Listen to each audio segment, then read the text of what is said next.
Salam sejahtera bagi kita semua. Emana kembali hadir dengan podcast pembahasan firman Tuhan. Semoga firman Tuhan yang murni mampu merawat batin kita, menguatkan roh kita, dan membangun iman kita di hadapannya.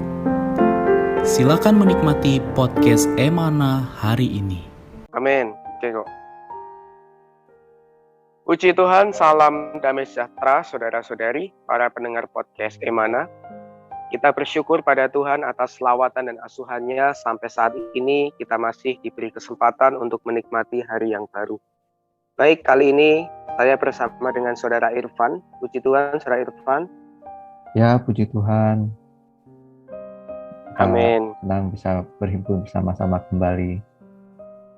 Ya, puji Tuhan, saudari. Kali ini saudara Irfan akan sharing kepada kita satu judul, yaitu Pemerintahan Atas Dunia. Judul ini kita ambil dari satu ayat di dalam kitab Wahyu pasal 11 ayat 15b. Pemerintahan atas dunia dipegang oleh Tuhan kita, dan Dia yang diurapinya. Dan Ia akan memerintah sebagai Raja sampai selama-lamanya. Puji Tuhan, dari ayat ini bagaimana pandangan saudara Irfan mengenai judul juga ayat yang saya bacakan tadi? Ya, baik. Puji Tuhan. Ya, jadi terhadap judul tadi, ketika kita membahas mengenai pemerintahan atas dunia, kita perlu mengetahui ya bahwa kalau kita lihat di Matius pasal 4 ayat 8 dan 9, kita sadar bahwa pemerintahan atas dunia sekarang ini sebenarnya sedang dipegang oleh iblis ya. Iblis memiliki kerajaannya di dunia ini. Maka dari itu kita lihat di Matius, iblis mencobai Yesus ya dengan membawa Yesus ke atas gunung dan dia menawarkan kerajaan dunia dengan kemegahannya kepada Yesus. Nah, di Wahyu pasal 11 ayat 15 kita dibawa melihat bahwa kelak pemerintahan atas dunia ini akan dipegang oleh Tuhan kita. Jadi melalui ayat ini kita melihat bahwa kerajaan dunia akan menjadi kerajaan Kristus pada saat Dia datang kembali ya, setelah Dia melaksanakan penghakimannya atas bangsa-bangsa. Jadi latar belakang kitab Wahyu ini adalah Yohanes melihat satu nubuat ya mengenai bagaimana Allah akan menghakimi dan akhirnya Dia akan meraja sepenuhnya di bumi ini ya. Jadi ini adalah kegenapan nubuat dari Daniel pasal 2 ayat 44 dan 45, juga pasal 7 ayat 13 sampai 14 mengenai patung besar ya dan sebagainya. Jadi Kristus akan menerima kekuasaan dan kemuliaan. Kekuasaannya ini kekal dan tidak akan lenyap ya. Kerajaannya ini tidak akan musnah dan tidak akan binasa sampai selama-lamanya. Nah, inilah iman kita terhadap pemerintahan Tuhan kita. Amin. Amin. Sangat menarik saudari ketika berbicara mengenai pemerintahan atas dunia. Tadi saudara Irfan menyampaikan satu kutipan di kitab Matius pasal 4 ya, bahwa hari ini pemerintahan atas dunia ini dipegang oleh iblis.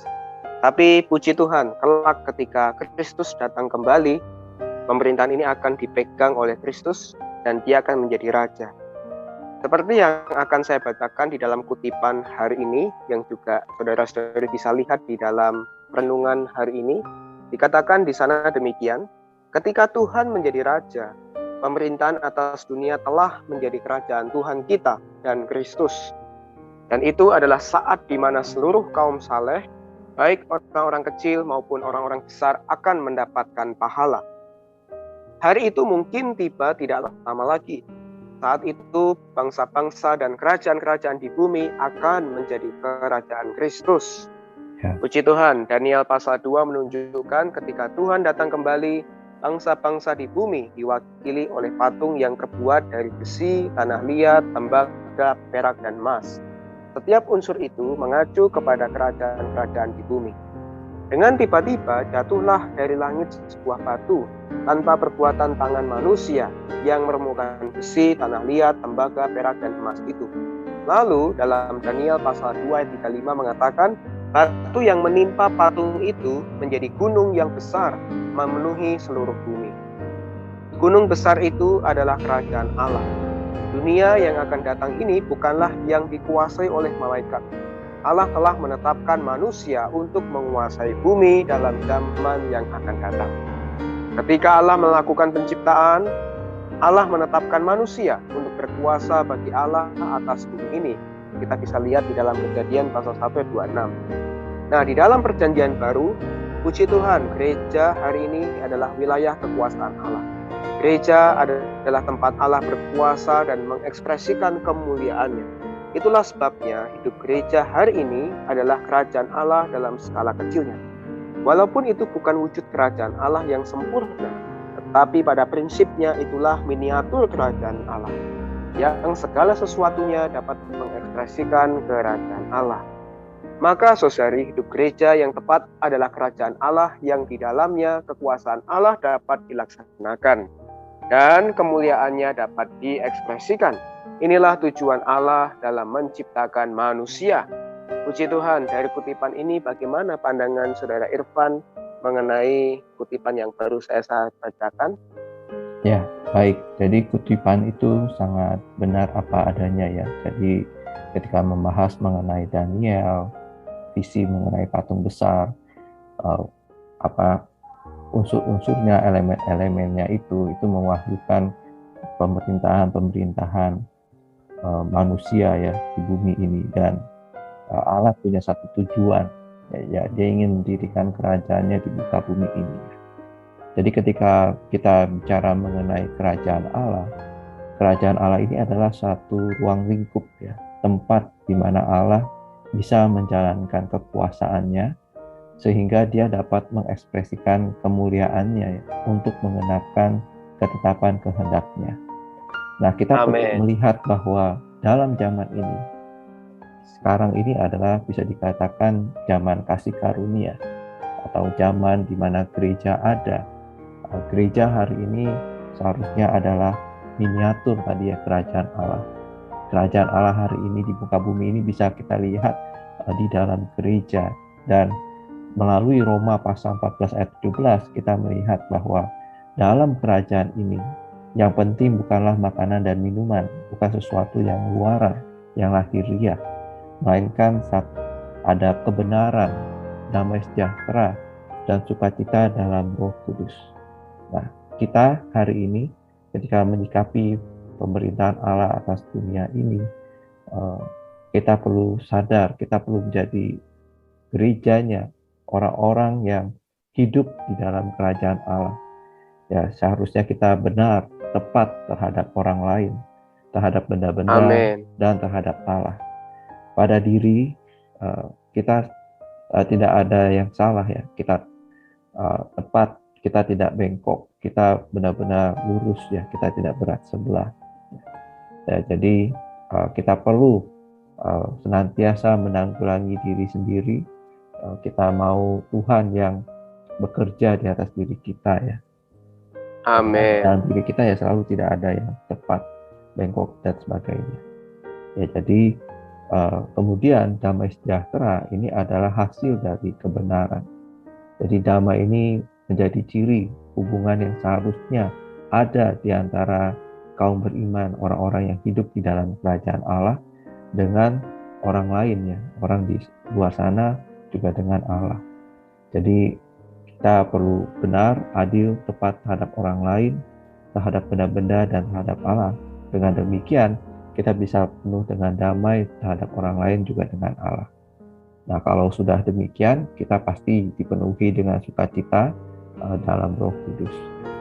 Kita bisa memperhidupkan kebenaran, damai sejahtera, dan sukacita dalam Roh Kudus dalam hidup gereja. Dan ini bisa dikatakan walaupun bukan manifestasi akhir yang tadi ya belum sempurna, tapi ini adalah satu realitas, satu kenyataan dalam hidup gereja, realitas kerajaan Allah ya.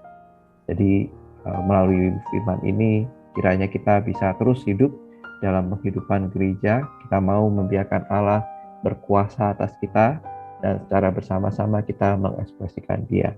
Kita mau ada kebenaran damai sejahtera dan sukacita dalam Roh Kudus di dalam setiap kehidupan kita.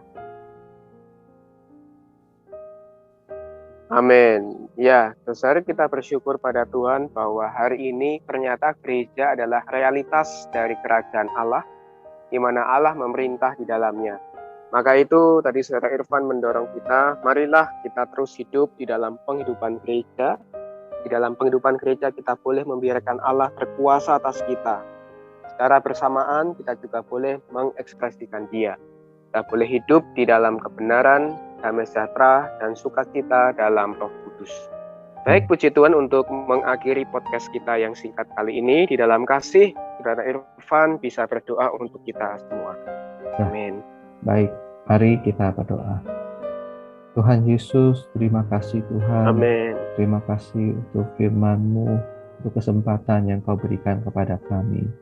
Kami sadar pemerintahan atas dunia ini sungguh sedang dipegang oleh si iblis, Tuhan. Namun kami di dalam gereja, kami sadar kami seharusnya ada di bawah pemerintahan-Mu. Sebelum Kau datang kembali, jadikanlah kami orang-orang yang ada di dalam penghidupan gereja, yang mengambil Kau sebagai kepala, yang memimpin, mengendalikan kami, menguasai kami. Tuhan Yesus, berkati kami bersama dengan para pendengar pada hari ini. Amin. Kami mau ada di dalam realitas kerajaan Allah hari ini, kerajaan surga, di mana kami memiliki kebenaran, damai sejahtera, dan sukacita dalam Roh Kudus. Sertailah hati kami Tuhan, jangan biarkan kami tertipu oleh si musuh. Berkuasalah atas kami. Amin. Kami mau bersama-sama di dalam gereja menyatakan Dikau, mengekspresikan Dikau. Amin. Dalam nama-Mu Tuhan, kami sudah berdoa. Amin. Amin. Yesus memberkati. Amin. Sekian pembahasan firman porsi hari ini. Sampai jumpa di podcast berikutnya.